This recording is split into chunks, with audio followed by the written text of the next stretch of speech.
একবার ভাবুন তো, সমুদ্রের তীরে দাঁড়িয়ে বিশাল ঢেউয়ের গর্জন শুনছেন আর নোনা পানিতে পা ভেজাচ্ছেন।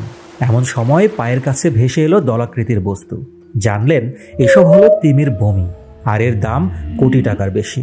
শুনতে অবাক লাগলেও সমুদ্রের বৃহৎ এই স্তন্যপায়ী প্রাণীটির বমির দাম কোটি টাকারও বেশি। দামের কারণে তিমির বমিকে ফ্লোটিং গোল্ড বা ভাসমান সোনা বলা হয়। তবে আন্তর্জাতিকভাবে তিমির বমির নাম অ্যাম্বারগ্রিস।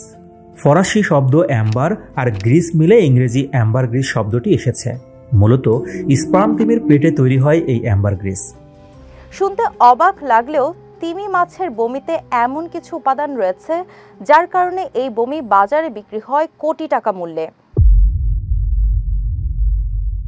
আমেরিকান ওশান ওয়েবসাইট থেকে পাওয়া তথ্য অনুযায়ী মূলত সুগন্ধি আর ঔষধ তৈরিতে ব্যবহৃত হয় অ্যাম্বারগ্রিস। বিশ্বের দামি দামি সুগন্ধির সতেজতার নেপথ্যে রয়েছে এটি। দুষ্প্রাপ্য পদার্থটি সুগন্ধির সুবাস বৃদ্ধি করে এবং সংরক্ষণ করে। সুগন্ধিতে ব্যাপক চাহিদার পাশাপাশি বিভিন্ন ঔষধ তৈরিতেও এই অ্যাম্বারগ্রিস কার্যকরী। প্রচলিত চীনা ওষুধে ব্যবহৃত হয় এটি, যে কারণে বিশ্ববাজারে এর কদর বা চাহিদা আকাশচুম্বী।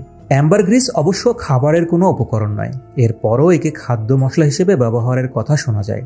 তবে বিজ্ঞানীরা জানিয়েছেন যেহেতু এটি তিমির পাচনতন্ত্রের সৃষ্টি হয়, সেহেতু এতে বিপজ্জনক অণুজীব থাকে, তাই এটি মানুষের খাওয়ার জন্য নিরাপদ নয়।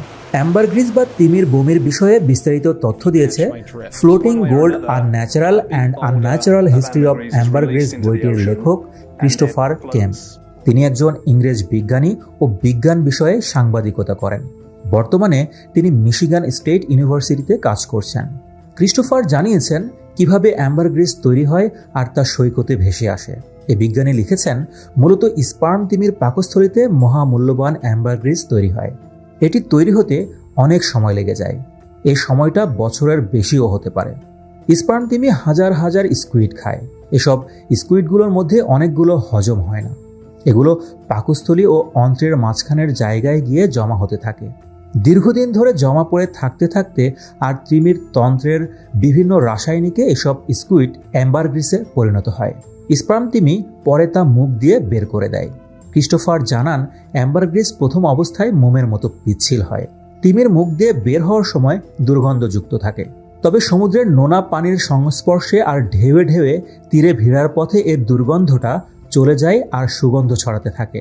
এটি শক্ত দলাই রূপ নেয়। শুকিয়ে গেলে এটি পাথরের মতো রুক্ষ হয়ে যায়।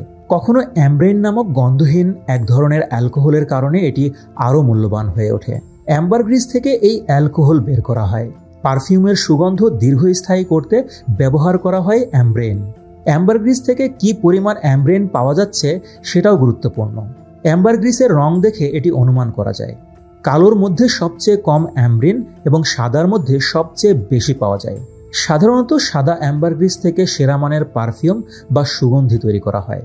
পারফিউম বা সুগন্ধি প্রস্তুতকারক প্রতিষ্ঠান সেইমেনের মালিক নভেম্বর নিকোলাস বলেন, এটি একটি অত্যন্ত মূল্যবান পদার্থ যা তার অনন্য গন্ধ এবং সংরক্ষণকারী গুণাবলীর জন্য পরিচিত। এটি যুক্ত করা হলে সুগন্ধ আরও গাঢ় ও স্থায়ী হয়।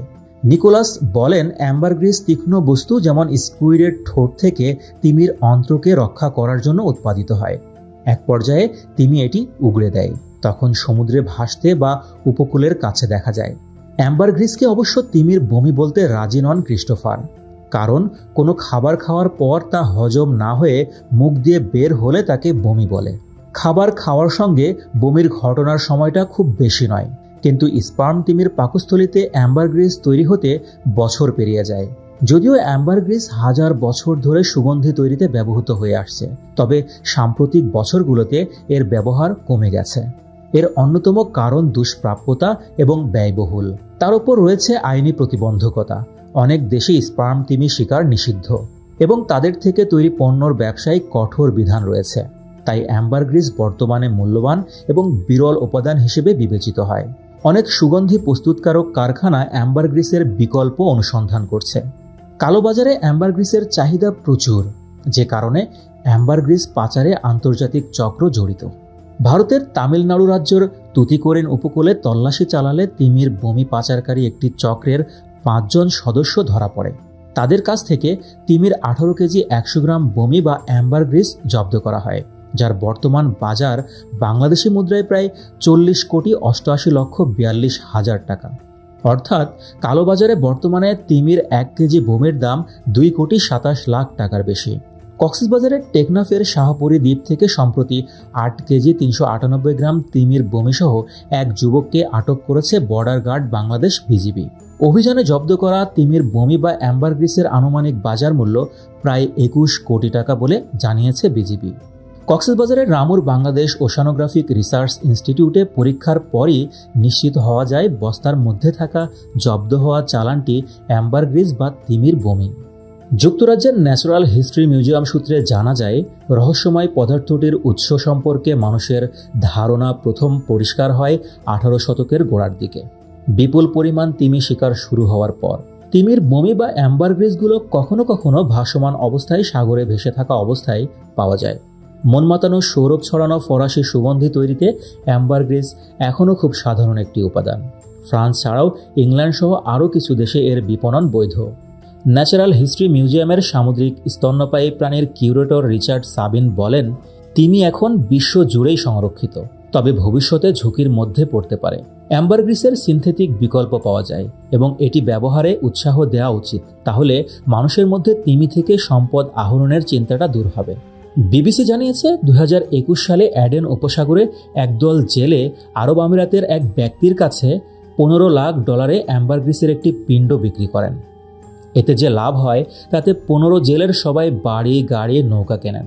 তিমির বোমি অথবা অ্যাম্বারগ্রিস সম্পর্কে আপনার কোনো তথ্য জানা থাকলে তা আমাদের কমেন্ট করে জানাতে পারেন। চ্যানেলটি সাবস্ক্রাইব করে আমাদের সাথেই থাকুন।